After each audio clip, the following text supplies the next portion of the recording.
Oi, gente. Eu vou falar um pouquinho sobre o pneumotórax na emergência, que é o tema do nosso trabalho. Meu grupo é composto pela Ana Flávia, Bianca, Emanuel, eu, a Juliana, Heloísa, João, Cassen, Luana, Luara, Lucas, Luísa, Michele, Rafael e Estela. Esses são os tópicos que a gente vai abordar durante a nossa apresentação, que é a definição e conceito, classificação, epidemiologia, fatores de risco, fisiopatologia, etiologia, manifestações clínicas, exame físico, diagnóstico, complicações e tratamento.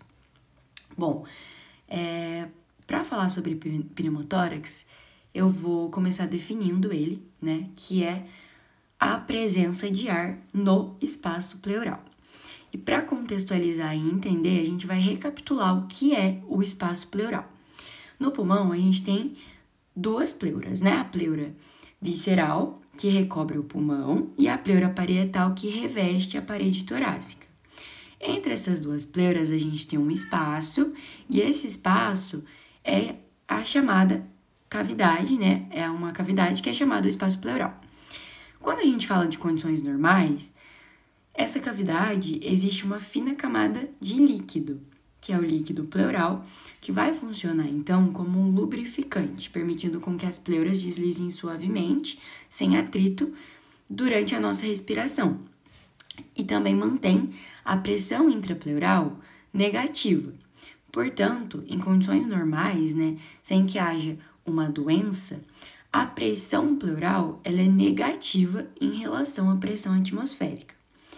Essa pressão negativa, né, acontece porque o pulmão tende naturalmente a se retrair, enquanto a parede torácica tem uma tendência oposta à do pulmão, que é de se expandir. Então, essa pressão, ela funciona como uma força de sucção, entre aspas, né, que vai manter ali o pulmão aderido à parede torácica. E é exatamente isso que acontece na nossa inspiração e na nossa expiração. Durante a inspiração, a caixa torácica vai se expandir e o pulmão vai acompanhar esse movimento. Portanto, se eu tenho essa pressão negativa perdida, no caso, né, por um pneumotórax, em que há a entrada de ar nesse espaço pleural, o pulmão vai deslocar da parede torácica e vai colapsar. E por que isso acontece? Porque a tendência do pulmão de retração, que eu acabei de comentar, ela vai permanecer. Ou seja, a pressão negativa, ela mantém o pulmão expandido, certo? Para falar, né, de pneumotórax, eu vou contar para vocês, então, quais são os tipos de pneumotórax que existem. A gente tem um pneumotórax espontâneo primário, também chamado de PEP, o pneumotórax espontâneo secundário, também chamado de PES. A gente tem um pneumotórax traumático e o pneumotórax iatrogênico e o pneumotórax de tensão ou hipertensivo. Bom, em geral, o PEP, que é o pneumotórax espontâneo primário, eles acontecem por conta de uma ruptura de bolhas pleurais apicais. E o que significa isso, né?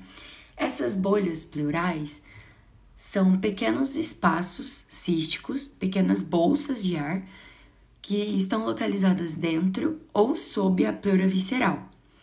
O PEP ocorre quase que exclusivamente em fumantes, sugerindo que esses pacientes tenham uma doença pulmonar subclínica. E por que, então, nos fumantes, né? Porque esses pacientes em questão, eles possuem uma inflamação brônquica e uma destruição focal do parênquima pulmonar, antes mesmo que os sintomas venham a surgir. Por isso, é chamado subclínico, né? E essa condição de inflamação brônquica e destruição focal do parênquima pulmonar vai levar à formação de bolhas, ou bleps, subpleurais, que normalmente se formam nos ápices dos pulmões. Essas bolhas, então, que são formadas, elas possuem paredes frágeis, ou seja, elas podem se romper espontaneamente, liberando ar para dentro da cavidade pleural e causando, então, o pneumotórax. Além disso, 50% dos pacientes no seu primeiro PEP vão apresentar recidivas. Em relação ao pneumotórax espontâneo secundário, também chamado de PES, diferentemente do PEP, o PES ele acontece em pacientes que já possuem uma doença pulmonar de base, e a maioria está associada ao DPOC. Porém, quase todas as doenças pulmonares podem causar o pneumotórax espontâneo secundário. O paciente com doença pulmonar de base, que tem um pneumotórax, é mais perigoso. Por quê? Porque a reserva pulmonar dele é menor, né? O pulmão já está mais fragilizado ou destruído e acontece então a formação de bolhas enfisematosas, cistos, né? Ou áreas de necrose. E essas bolhas enfisematosas, cistos ou áreas de necrose podem se romper, fazendo então o pneumotórax.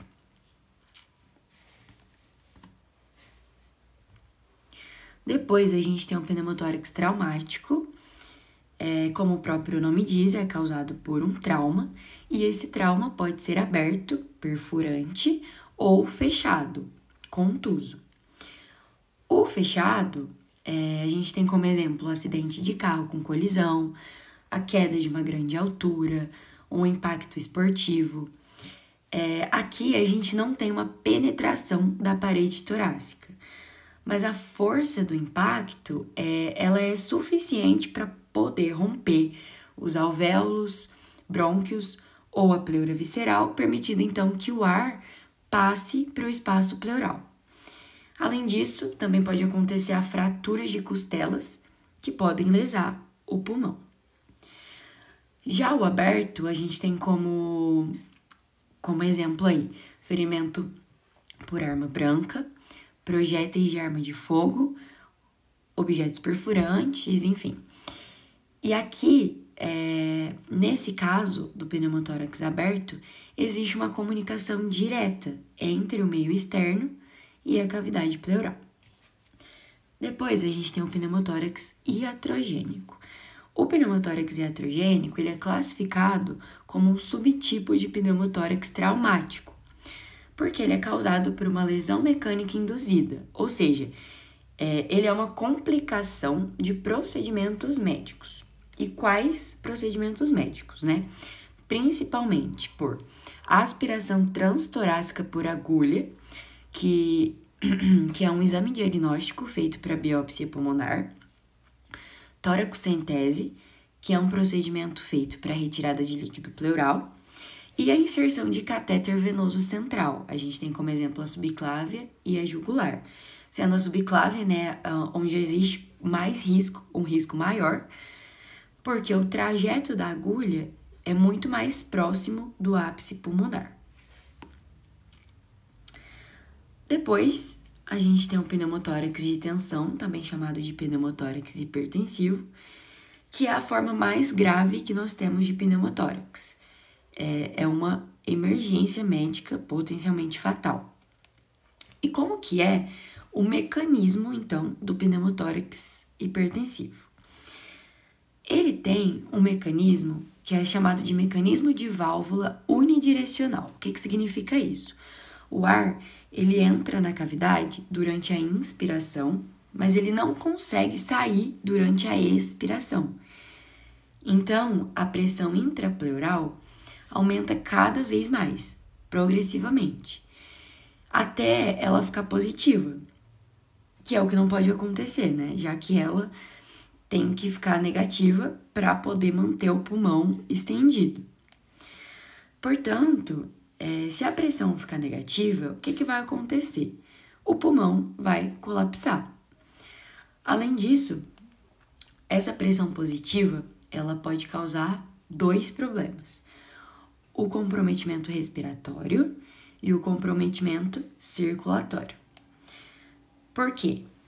O pulmão afetado, colapsado, ele não vai fazer troca gasosa. E o pulmão contralateral vai ser comprimido.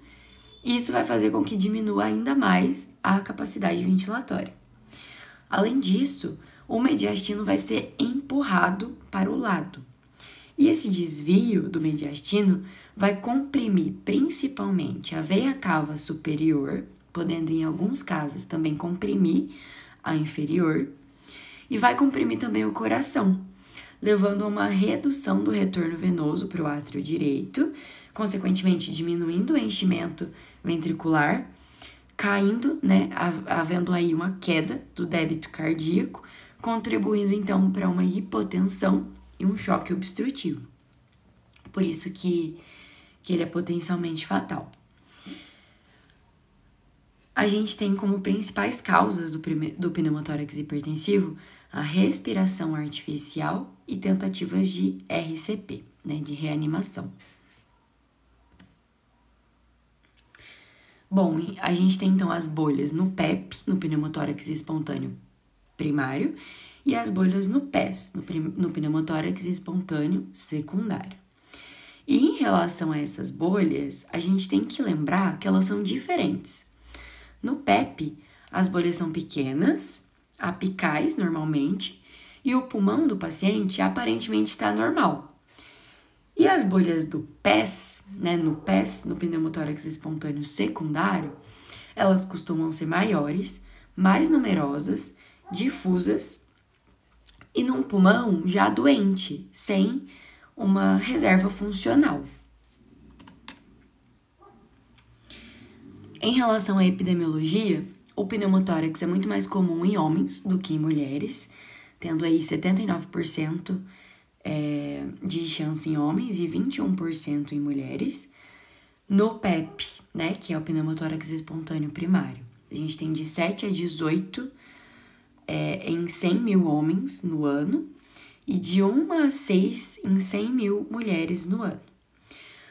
Tem um perfil típico de homens jovens, de 20 a 30 anos, altos e magros. E o secundário é acima de 55 anos, com maior gravidade na emergência. Em relação aos fatores de risco do PEP, do pneumotórax espontâneo primário, como eu disse no começo, a ruptura de bleps ou bolhas apicais é um fator de risco. Existem algumas hipóteses para explicar também o PEP, como a pressão negativa no ápice, o crescimento pulmonar rápido, inflamação, poros na pleura. O tabagismo, essas hipóteses, o crescimento pulmonar rápido, a inflamação e os poros na pleura são características mais congênitas. O tabagismo, ele é um fator de risco significativo para o PEP. Por quê? Porque ele tem uma relação direta entre o hábito de fumar e o pneumotórax. Além disso, o cannabis também pode causar alguns episódios, aumentar o risco de episódios de PEP. E a gente tem predisposição genética. Pessoas da mesma família podem ter um pneumotórax espontâneo primário. Algumas mutações nos genes, aí alfa-1 antitripsina. No gene alfa-1 antitripsina, a deficiência dele pode enfraquecer o parênquima pulmonar. Os demais genes, a fibrilina 1, HLA, outras síndromes também podem estar relacionadas, e outros fatores, como a queda da pressão atmosférica, também podem estar relacionados aí com o PEP. O pneumotórax espontâneo secundário, como ele ocorre como complicação de doenças pulmonares prévias, principalmente a DPOC, ele é mais comum, então, em homens acima de 55 anos. Outras doenças também podem causar o PES, como a tuberculose, a fibrose cística, a pneumonia necrosante, neoplasias, algumas infecções, como a pneumocistis, pneumonia, pneumonias bacterianas, tuberculose, Covid-19. Aqui também pode ter condições genéticas associadas e outros fatores como doenças intersticiais, asma, drogas inaladas, como por exemplo a cocaína, também podem estar relacionadas aí com o pneumotórax espontâneo secundário. Em relação às formas traumáticas e iatrogênicas e situações especiais, como eu disse anteriormente, o traumático pode ser contuso ou penetrante, o iatrogênico, né, com as suas principais causas, e a gente tem também o não iatrogênico, que é o não causado por procedimentos médicos, diferente do iatrogênico, que é causado por procedimentos médicos. O não iatrogênico, ele pode ser aberto ou fechado, onde o aberto também pode ser chamado de ferida sugadora ou aspirativa. Por que ele vai receber esse nome, né? Ferida sugadora ou aspirativa? Porque aqui ocorre uma comunicação direta entre a cavidade pleural e o meio externo, através da ferida na parede torácica. Então, o que acontece? Na inspiração, o ar entra pelo orifício da parede torácica, em vez de entrar pelas vias aéreas, e na expiração, ele pode sair também pelo mesmo orifício. E esse mecanismo vai fazer um flutter mediastinal, que são movimentos oscilatórios do mediastino, que vão acompanhar a respiração. A gente tem que lembrar, é muito importante, né, ressaltar, que o flutter mediastinal, ele é diferente do que acontece no pneumotórax hipertensivo. No flutter, a gente tem um balanço oscilante do mediastino, que vai de um lado para o outro, a cada ciclo respiratório nosso. E no pneumotórax hipertensivo, não existe uma comunicação livre com o meio externo. Então, o ar, ele entra na pleura, mas ele não consegue sair. E isso faz um efeito de uma válvula unidirecional, como eu já disse anteriormente. E o acúmulo desse ar faz uma pressão intratorácica progressiva, empurrando o mediastino de forma fixa para o lado oposto, diferente do flutter, que faz uma oscilação do mediastino. A gente tem outros contextos também de pneumotórax, né, onde pode entrar aí a anorexia nervosa, por enfisema por desnutrição, exercício intenso e drogas ilícitas, como a cocaína, heroína, imunossupressores, quimioterápicos, que são casos raros, viagens aéreas e mergulhos, que podem fazer um barotrauma. Em relação à fisiopatologia, só para recapitular o que eu já disse anteriormente, então em condições normais, o espaço pleural tem uma pressão negativa, né, de 5 milímetros de mercúrio, onde a parede torácica tem tendência de expandir e impedir o colapso dos pulmões. E quando a gente perde essa pressão negativa no espaço pleural, acontece o colapso do pulmão afetado, que é o que acontece no pneumotórax, né? O colabamento pulmonar, uma alteração na relação ventilação-perfusão e a diminuição da capacidade vital, que o Bruno vai falar mais pra frente, né, nas manifestações clínicas, que vai causar dor, dispneia e hipoxemia. No pneumotórax traumático, então, pode ocorrer por lesões no parênquima pulmonar, na via aérea, na parede torácica, por ventilação com a pressão positiva ou por iatrogenia. O pneumotórax fechado, a gente tem um escape de ar para dentro do espaço pleural por conta de lesões na pleura visceral. O pneumotórax aberto ocorre por lesões na parede torácica. E o pneumotórax hipertensivo, que pode ocorrer tanto pela progressão de um pneumotórax fechado, quanto de um pneumotórax aberto. Só para recapitular, então, no pneumotórax hipertensivo, a gente tem esse mecanismo da válvula unidirecional. No pneumotórax aberto, a gente tem o ferimento penetrante da parede torácica, causando, né, uma ventilação gravemente comprometida. O pneumotórax não traumático, onde a gente tem o PEP e o PES. E aqui também, só para recapitular o que eu já tinha dito, as principais causas do pneumotórax, né? No espontâneo primário, a gente tem aí a ruptura de bleps subpleurais. No secundário, as doenças pulmonares estruturais, né? As doenças de base já. O trauma torácico, que pode ser fechado ou penetrante. A lesão iatrogênica por procedimentos médicos. A entrada de ar, colapso pulmonar, redução da complacência, causando a hipoxemia. E no pneumotórax hipertensivo, onde o acúmulo de ar vai causar compressão mediastinal, causando choque, então, obstrutivo.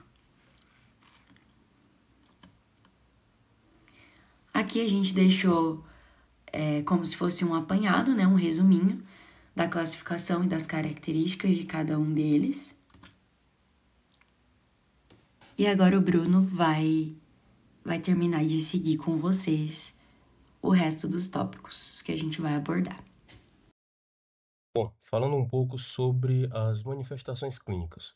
No pneumotórax, a manifestação clínica mais característica é a dor torácica súbita, de início agudo, geralmente localizada em apenas um lado e de caráter pleurítico, ou seja, que piora com movimentos respiratórios.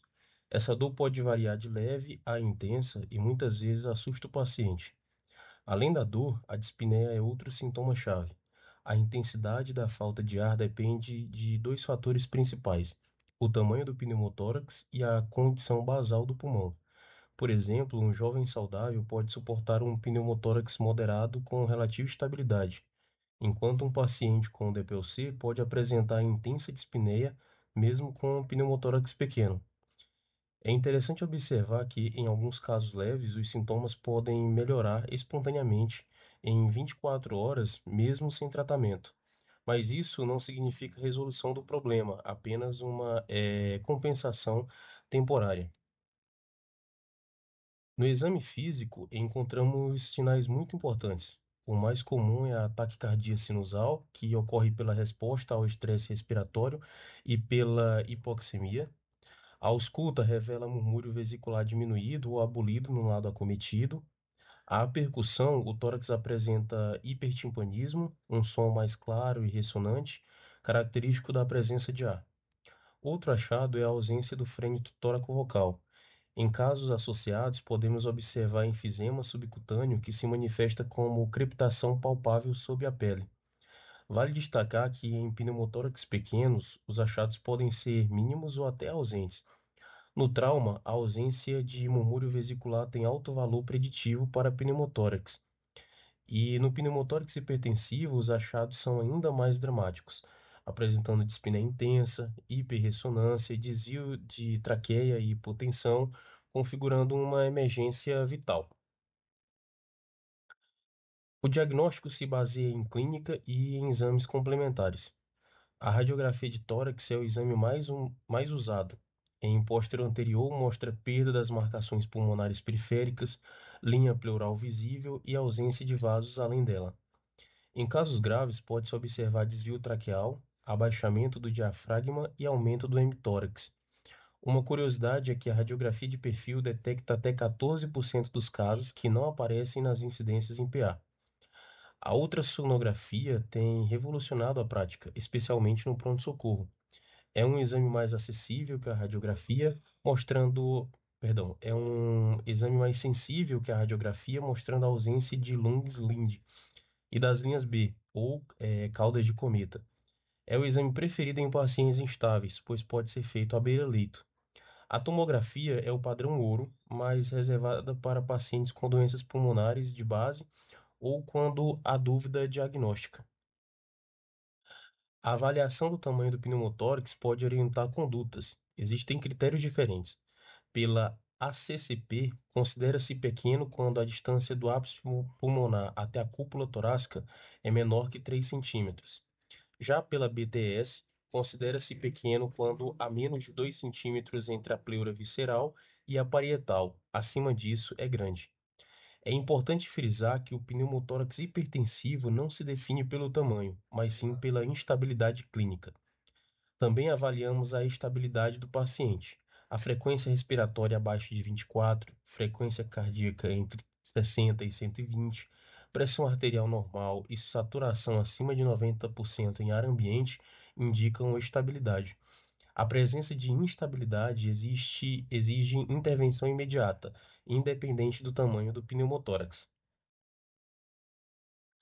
O pneumotórax ele pode ser classificado ainda em simples e hipertensivo. O pneumotórax simples apresenta diminuição da expansibilidade torácica, hipertimpanismo e murmúrio vesicular diminuído. O diagnóstico é feito com raio-x ou ultrassom e a conduta costuma ser drenagem torácica, exceto nos casos pequenos e estáveis, que podem ser observados. O pneumotórax hipertensivo é diferente. Ele deve ser diagnosticado rapidamente, sem esperar exames. No ultrassom, vemos a ausência de Langsline e o sinal do código de barras. Esse diagnóstico deve ser sempre suspeitado em pacientes instáveis com hipoxemia grave.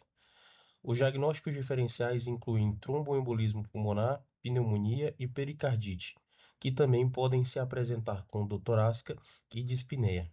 O pneumotórax hipertensivo, ele tem como definição o acúmulo progressivo de ar no espaço pleural sob uma pressão positiva, causando colapso pulmonar, o desvio do mediastino, compressões dos grandes vasos e um choque obstrutivo se não for tratado.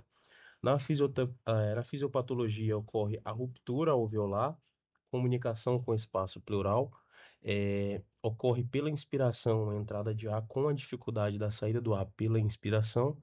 Nisso, acarreta um colapso pulmonar total do lado que é afetado. Acontece o deslocamento do mediastino para o lado contralateral. Com isso, ocorre a compressão da veia cava superior e inferior com a queda do retorno venoso, levando ao choque obstrutivo. No pneumotórax hipertensivo, além da insuficiência respiratória, temos repercussões hemodinâmicas graves, né? Os principais sinais incluem a ausência do murmúrio vesicular, hipertimpanismo unilateral, hipotensão arterial progressiva, ataque cardíaco acentuada, a pele fria e sudorese, sinais de hipoperfusão, turgência jugular e desvio da traqueia e do ictus cortes para o lado oposto. Esse é o quadro emergencial e a chave está em reconhecer esses sinais sem perder tempo aguardando exames complementares. O pneumotórax infectado, também chamado de piopneumotórax, é definido como a presença de pus junto com ar dentro da cavidade pleural, ou seja, além do colapso pulmonar, temos um processo infeccioso associado. Esse quadro é mais comum como complicação de pneumotórax secundário, especialmente em países onde a tuberculose ainda é prevalente, e também em pacientes imunodeprimidos, como os portadores de HIV. Em termos de microbiologia, os agentes mais frequentes envolvidos são o Streptococcus pneumoniae, o Staphylococcus aureus, os anaeróbios e também os bacilos gram-negativos. Esses micro-organismos levam a uma intensa inflamação pleural, aumentando o risco de sepsis. Na fisiopatologia do piopneumotórax, inicialmente ocorre a entrada de ar no espaço pleural. Esse espaço, por algum mecanismo, é contaminado por micro-organismos. Isso pode acontecer de várias formas, através de uma fístula broncopleural infectada, uma ruptura de um abscesso pulmonar, pela disseminação hematogênica ou até por complicações iatrogênicas após procedimentos. Uma vez instalada a infecção, a formação de pus, inflamação intensa da pleura e grande risco de evolução para sepse sistêmica. Em alguns casos, a evolução crônica leva à fibrose pleural, resultando no chamado pulmão encarcerado, em que o parênquima perde a capacidade de se expandir mesmo após a drenagem. Clinicamente, o piopneumotórax se manifesta com sinais de infecção e de comprometimento respiratório. O paciente apresenta dor torácica, dispneia, tosse produtiva com secreção purulenta ou fétida. Outros sinais sistêmicos incluem febre, calafrio, sudorese noturna e emagrecimento progressivo. No exame físico, o achado pode variar conforme a proporção entre o ar e pulso.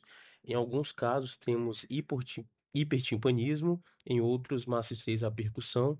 O murmúrio vesicular geralmente está abolido.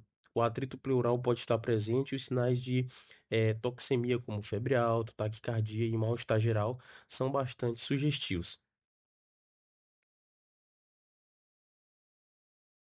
O diagnóstico do piopneumotórax é clínico, radiológico e laboratorial. Na radiografia de tórax, observamos o clássico nível hidroaéreo do espaço pleural. A tomografia de tórax confirma a presença de ar associado a líquido, podendo mostrar também septações dentro da cavidade. A toracocentese diagnóstica é fundamental. A coleta do líquido pleural mostra secreção purulenta que deve ser analisada com citoquímica e cultura. Os exames laboratoriais de sangue geralmente revelam leucocitose e PCR elevada. A cultura de líquido pleural ajuda a identificar o agente e direcionar o antibiótico. O tratamento do piopneumotórax deve ser amplo e precoce. Primeiro oferecemos medidas de suporte, oxigenoterapia, analgesia e estabilização hemodinâmica. O passo seguinte é a antibiótico terapia sistêmica, iniciando com um esquema empírico de amplo espectro que cubra aeróbicos e anaeróbicos, até que a cultura do líquido pleural oriente um regime mais específico. Além disso, a drenagem pleural é indispensável, realizada com dreno de tórax em silo d'água para eliminar tanto o ar quanto o pus. Por fim, é essencial tratar a causa de base, seja a tuberculose, um abscesso pulmonar ou uma bronquiectasia. Só assim conseguimos reduzir o risco de recorrência. O tratamento do pneumotórax deve ser individualizado de acordo com o tamanho, a gravidade e a condição clínica do paciente, mas existe uma regra geral. Todo paciente deve receber analgesia adequada, seja com anti-inflamatórios ou opioides, pois a dor torácica pode ser intensa. Em seguida, a conduta é definida conforme a apresentação clínica. Nos próximos slides, veremos como se decide o manejo em cada situação, desde o pneumotórax pequeno e estável até os casos hipertensivos que exigem intervenção imediata. Nos casos de pneumotórax simples pequeno, em pacientes clinicamente estáveis e no primeiro episódio, é possível apenas observar. O paciente deve permanecer em observação por 4 a 6 horas, recebendo oxigênio, suplementar em alto fluxo, com fração inspirada acima de 30%. Esse oxigênio acelera a reabsorção do ar no espaço pleural. É importante destacar que em pacientes com DPOC é obrigatório monitorar com gasometria arterial, pois há um risco de retenção de CO2. Outra observação importante: se o paciente necessitar de ventilação mecânica, mesmo pneumotórax pequeno deve ser drenado, porque o risco de evolução para hipertensivo ele é muito alto. O pneumotórax é moderado não hipertensivo. No pneumotórax moderado, sem sinais de hipertensão, ou seja, quando o espaço pleural está bastante ocupado por ar, mas o paciente ainda não apresenta instabilidade hemodinâmica, a conduta indicada é a drenagem. Essa drenagem, ela pode ser feita por diferentes técnicas, como veremos nos próximos slides. Um dos métodos é a punção e aspiração simples, que pode ser suficiente em caso selecionado. Se houver recidiva ou saída persistente do ar, deve-se instalar um dreno definitivo. A punção e aspiração é uma técnica relativamente simples, feita com agulha grossa, geralmente gel 14 gramas em adultos e 18 gramas em criança, com comprimento mínimo de 5 centímetros. Os locais mais utilizados são o segundo ou terceiro espaço intercostal na linha hemiclavicular ou o quarto ou quinto espaço intercostal na linha axilar anterior. Após a punção, avalia-se a quantidade de ar aspirado. Se forem retirados de 2 a 3 litros de ar, isso sugere uma fístula pleural, indicando necessidade de drenagem tubular definitiva.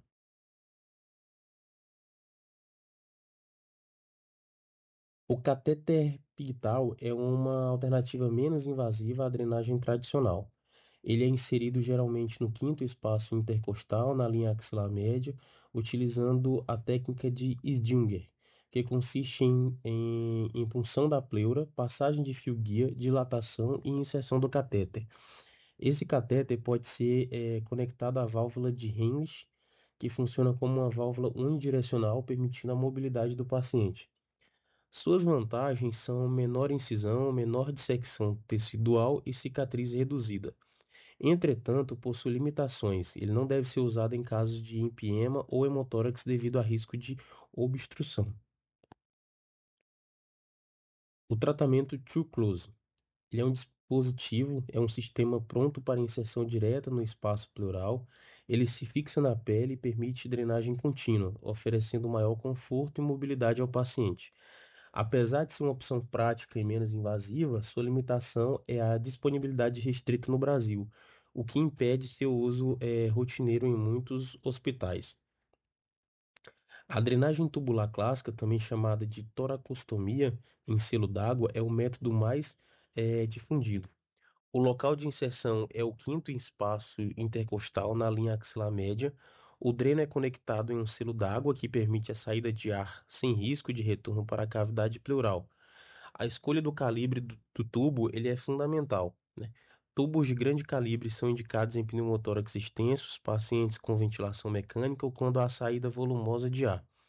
Tubos menores com até 18 French pode ser usado em pneumotórax moderados, e é importante destacar que tubos muito pequenos podem ser insuficientes e predispor à evolução para o hipertensivo.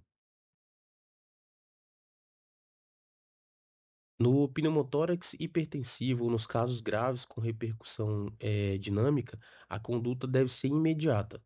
Primeiro, realiza-se a toracocentese de alívio, que consiste na punção com agulha grossa no quinto espaço intercostal, na linha axilar média, como orientado pelo ATLS 2018.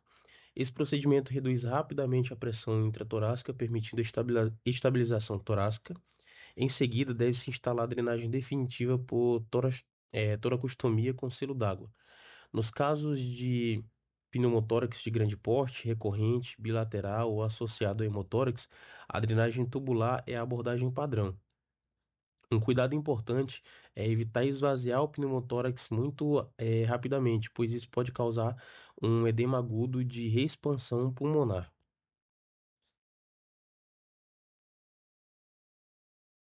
Então, em resumo, o tratamento do pneumotórax ele deve ser direcionado pelo quadro clínico, sempre priorizando a estabilidade do paciente. Lembrando que, nos casos pequenos e estáveis, podemos apenas observar. Nos casos moderados ou grandes, fazemos punção ou drenagem. No pneumotórax hipertensivo, a intervenção é imediata, sem esperar exames. A abordagem rápida e adequada é o que garante o sucesso terapêutico e a sobrevivência do paciente. Agora vamos analisar um caso clínico para consolidar o conteúdo. O paciente é João Silva, 45 anos, motorista de caminhão, hipertenso controlado e ex-tabagista. Ele sofreu um acidente automobilístico com colisão frontal enquanto dirigia sem cinto de segurança, sofrendo impacto direto no tórax. Foi trazido à emergência pelo SAMU às 14h30, consciente, orientado, porém com dor intensa.